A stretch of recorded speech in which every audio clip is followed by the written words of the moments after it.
Coming up on The World Today. Pope Francis calls for an end to violence and extremism as he begins a 4-day historic visit to Iraq. China moves to overhaul Hong Kong elections to ensure only patriots can govern the city.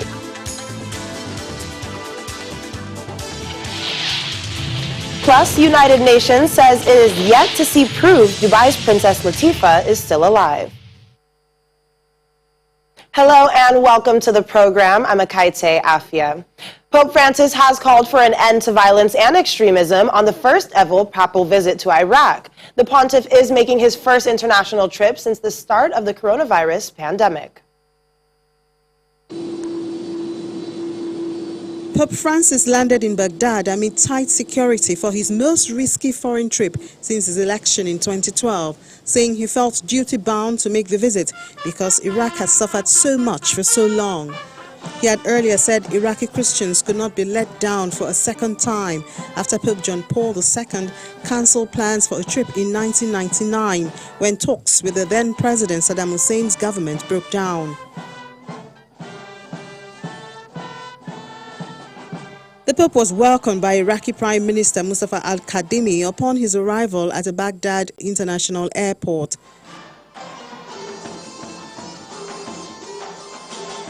He was received with songs and dances by performers in traditional costumes. Iraq has deployed thousands of additional security personnel to protect the 84-year-old Pope during his visit, which comes after a spate of rocket and suicide bomb attacks raised fears for his safety.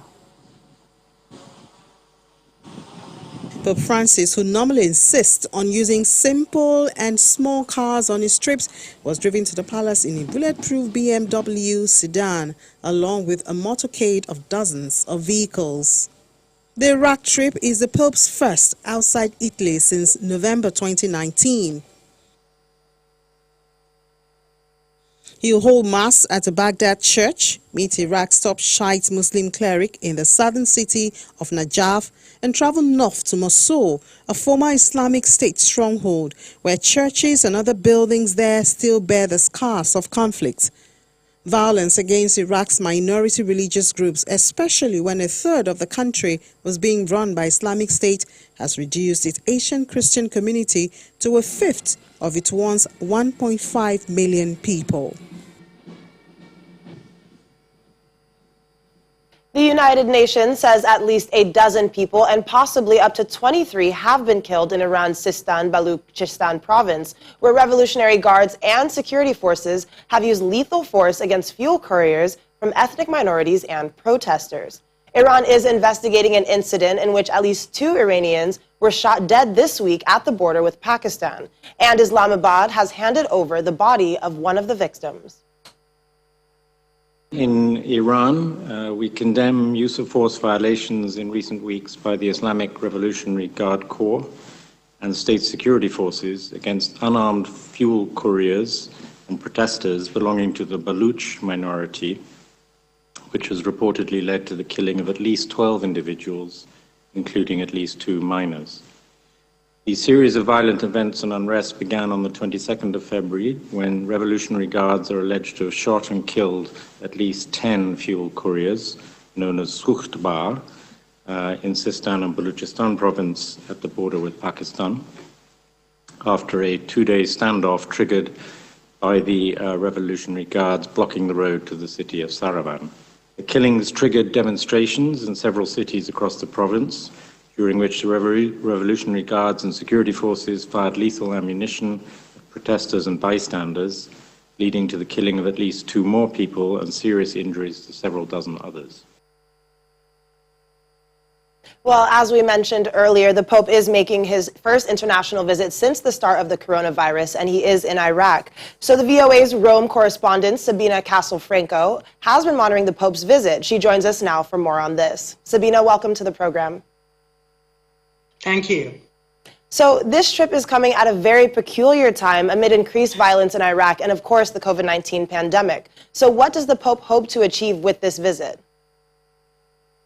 Well, the Pope has said very clearly that he is coming as a pilgrim of peace, that he comes as a penitent pilgrim to beg for forgiveness, to try to achieve an end to the strife, an end to any violence that is still taking place in Iraq, and that he hopes to achieve this after so many years of wars and terrorism in Iraq. And as you say, yes, this is a trip that comes at a very difficult time. He hasn't left the Vatican for 16 months to carry out a foreign trip, but this was very much a trip that the Pope desired to carry out. In fact, it was due to have taken place last year and had to be cancelled due to the pandemic. However, he is finally making this trip. He did not want to cancel it.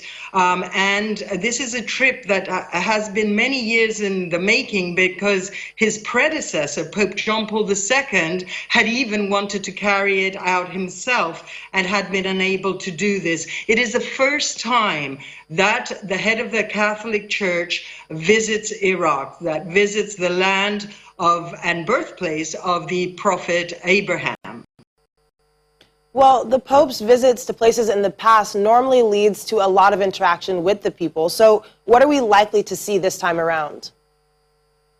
Well, what we've seen so far is that there have been small clusters of people along the streets after the Pope arrived, but certainly we're not going to be seeing the huge crowds. In fact, Iraq is under a strict lockdown to avoid the crowds. The Pope has said, though, that he will try to keep to the health restrictions that are in place. Obviously, he will try to avoid shaking hands and hugging children as we are used to seeing. And, you know, we will not be seeing the huge crowds that are always present on the papal trips. However, he could not help himself after he came off the plane in Baghdad and was met by Iraqi authorities. He couldn't help but shake their hands. And in fact, he also was seen to take off his protective masks. However, having said all this, I think that the restrictions that are in place are pretty strict and severe,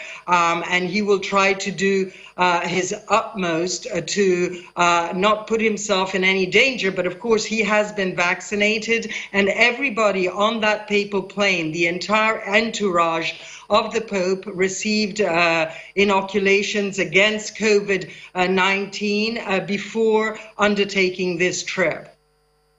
All right. Well, Sabina, thank you so much for joining us today, and do stay safe out there. Thank you.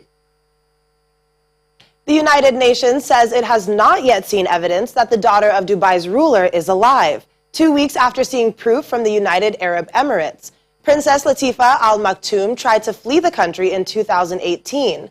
In footage shared with the BBC, she claims commandos drugged her as she fled by boat and flew her back to detention. Contact from her has stopped since. Dubai's royal family has previously said that she is safe and being cared for at home. The footage of Princess Latifa prompted calls for a UN investigation. China's top lawmaking body has unveiled plans to ensure patriots, only patriots, can govern Hong Kong as Beijing tightens its grip on the city with changes to the electoral system. Premier Li Keqiang, addressing the National People's Congress, or NPC, warned the world not to interfere. According to local media reports, the changes would include increasing the size of the election committee that selects Hong Kong's leader from 1,200 to 1,500 people, and the city's legislature from 70 to 90 seats. District councillors would also be removed from the committee that chooses the chief executive, while a new body would be set up under the chief executive to vet all candidates for elected office. The move follows the imposition of a tough security law. International affairs analyst Calvin Dark joins us now for more on this. Calvin, thanks for joining us on the program today. Thank you. So, Hong Kong is set for more political upheaval as China's National People's Congress considers a proposal to overhaul the territory's electoral system to ensure that patriots are in charge. What do you make of this move, and what does it mean for Hong Kong if it is approved? Well, I think that one of the statements I read from a former executive of Hong Kong who's friendly to Beijing, he had accused the pro-democracy protesters of pushing democracy envelope too far. And I think that what a lot of people in Hong Kong have feared would be the case is happening. When in 1997, when Hong Kong was put back into Chinese control from the British, and the basic law was established, one of the eventual goals was universal suffrage, one country, two systems. And we've seen, especially since the protests of 2019 and then last year, how Beijing is slowly reneging on a lot of those promises. So I think this is one step towards not allowing Hong Kong to achieve that universal suffrage under a democratic system. Well, a lot of critics have said that Beijing is crushing dissent and removing the one country, two systems agreement that it made with the UK. Already, China has warned the world not to interfere, while the EU has warned that it may take additional steps over the plans. So do you see this straining China's relations with the West further? Yes, I think it definitely will. And I think that a major dynamic that has changed is, of course, the new president we have here in the United States. His Secretary of State, Blinken, yesterday was talking about this issue with China, not only human rights issues with Uyghurs, but also what's happening in Hong Kong, other economic and trade issues. And one of the things that he said was, it was something to the effect of, we will compete when we need to, collaborate when we can, and be adversaries when we have to. And so I think that after the Trump administration, the U.S. is going to have a stronger voice in letting China know that this isn't acceptable. Now, also, China has the economic power to push back on that, so that remains to be seen of how effective it'll be. But I think between the U.S. and the EU and other people in the international community, we can expect a pushback that might have an effect to help Hong Kong reach true democracy. All right. Well, Calvin, thank you so much for joining us today and giving us some more clarity on that situation there. Thank you. Well, over in Myanmar, hundreds of mourners have attended a funeral for a 25-year-old protester killed on Wednesday, the bloodiest day of anti-coup protests so far. In all, at least 55 people have been killed since the February 1st coup, when the military seized power.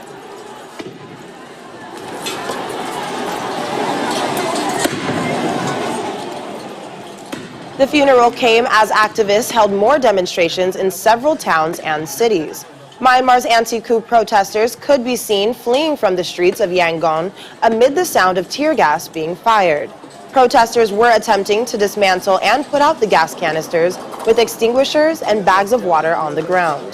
Activists are calling for the release of civilian leader Aung San Suu Kyi, who was detained on the morning of the coup, and recognition of her November 8 election victory.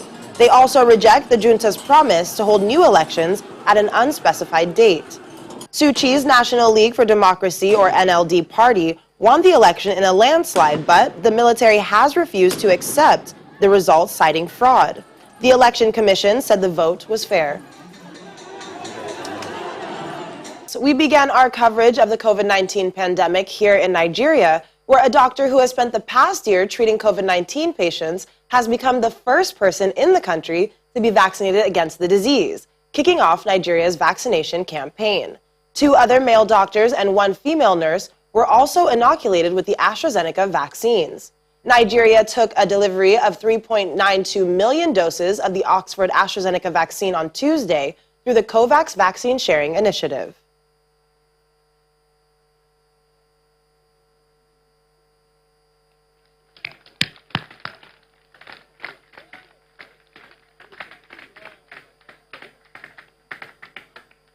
Done.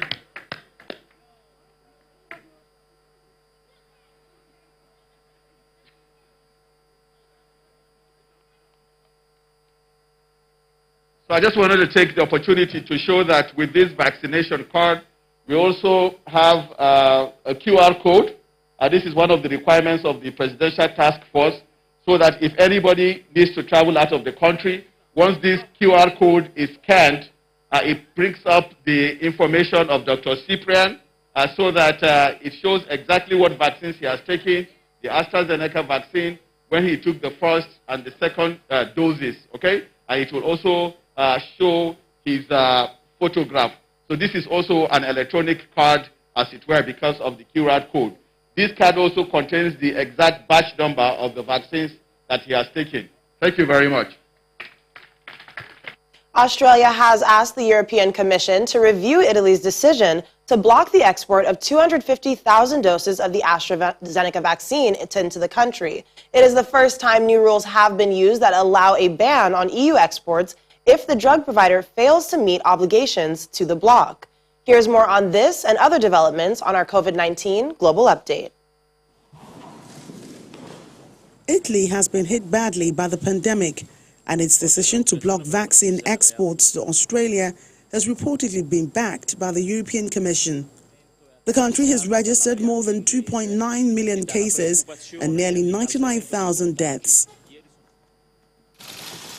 Australian Prime Minister Scott Morrison says while he had requested the review, he could also understand why Italy made the decision. In Italy, people are dying at the rate of 300 a day. And so I can certainly understand the high level of anxiety that would exist in Italy and in many countries across Europe, as is regularly conveyed to me. And so they have some real difficulties there. They are in an unbridled crisis situation. That is not the situation in Australia. Meanwhile, Germany's health minister says drug manufacturers must honour vaccine supply contracts to Europe. But Germany had not yet had any reason to stop shipments of shots produced domestically to other countries. And over in New Zealand, Prime Minister Jacinda Ardern says the government will on Sunday lift a lockdown in the country's largest city of Auckland, which was prompted by just one new case of the coronavirus. Ardern imposed a 7-day lockdown on the city of 2 million last Saturday, continuing its go hard, go early response throughout the coronavirus crisis. 2 more locally transmitted cases were subsequently reported, but no new cases have been reported in the last 5 days. And finally, students in England preparing to head back to school next week are undergoing COVID-19 tests across the country. I'm a lot more confident, as I know that people that have tested positive won't come in, and that will make it a lot more safe environment at school and allow the school to stay open. And I don't think anyone wants to go back to homeschool. I think the test process is going to be effective, so I'm quite confident in the school, our school's capability to make sure that all of our students are back in school and just get back learning. The Prime Minister confirmed last week that all schools in England are going back from the 8th of March, with schools able to decide a phased return during that week. Today marks 1 year since the first case of COVID-19 was recorded in South Africa. While the country remains the most affected country in Africa on record in terms of confirmed cases and COVID-related deaths, it also has the highest number of tests done, with more than 9 million tests carried out so far. Our South Africa Bureau Chief, Betty Dibia, has more. It's been an eventful 365 days for the world, to say the least, in South Africa. 1.5 million confirmed cases and over 50,000 COVID-related deaths later. It's still very heartbreaking for many to look back. Nontokozo Ngcobo got exposed to the virus at work mid-last year. She survived. Her father, Hlalani Ngcobo, who was diabetic, didn't. He succumbed to the virus in August, aged 72. This kind of a day is a reminder of things of pain that happen to most South Africans, to the people out there globally, that, because this thing happens so fast it happens so fast to everyone, and only now that we're realizing the pain that we've decided to put to bury as well. But it keeps coming back that, our people died without their loved ones. They died alone. Like all countries, South Africa has stumbled through it all, and now vaccines are getting in the arms of many. Health Minister Dr. Zweli Mkhize participated in a webinar to mark 1 year of COVID in the country with the National Press Club, which named COVID-19 the newsmaker of 2020, where he spoke on lessons learned in the past year. I think with all of the partnership, the working together, the social solidarity and the unity of South Africa is in a better place today, even though we still have not defeated the disease, but in fact it is probably going to be easier in future to be able to face similar other challenges so that we are able to make sure that our country survives. So with that, for me, I think there's been a very good lesson of what the country can do together. I think we can all just leave thinking about the 50,366, I think the total is now, the people who have lost their lives to COVID over the past year. We shouldn't let our guard down, as you said. We should all work together to ensure that we don't lose as many lives next year as we have in the past year. While the recovery rate has gone above 94% in the country, the general appeal is for continued adherence to health safety regulations, especially as scientists have warned that a third wave of infections may be closer than expected in the approaching winter months in South Africa. From Johannesburg, South Africa, Betty Dibia, Channels Television News. Well, that is all we have for the program today. Thanks so much for staying with us. I'm Akaite Afia. Have a great weekend and stay safe.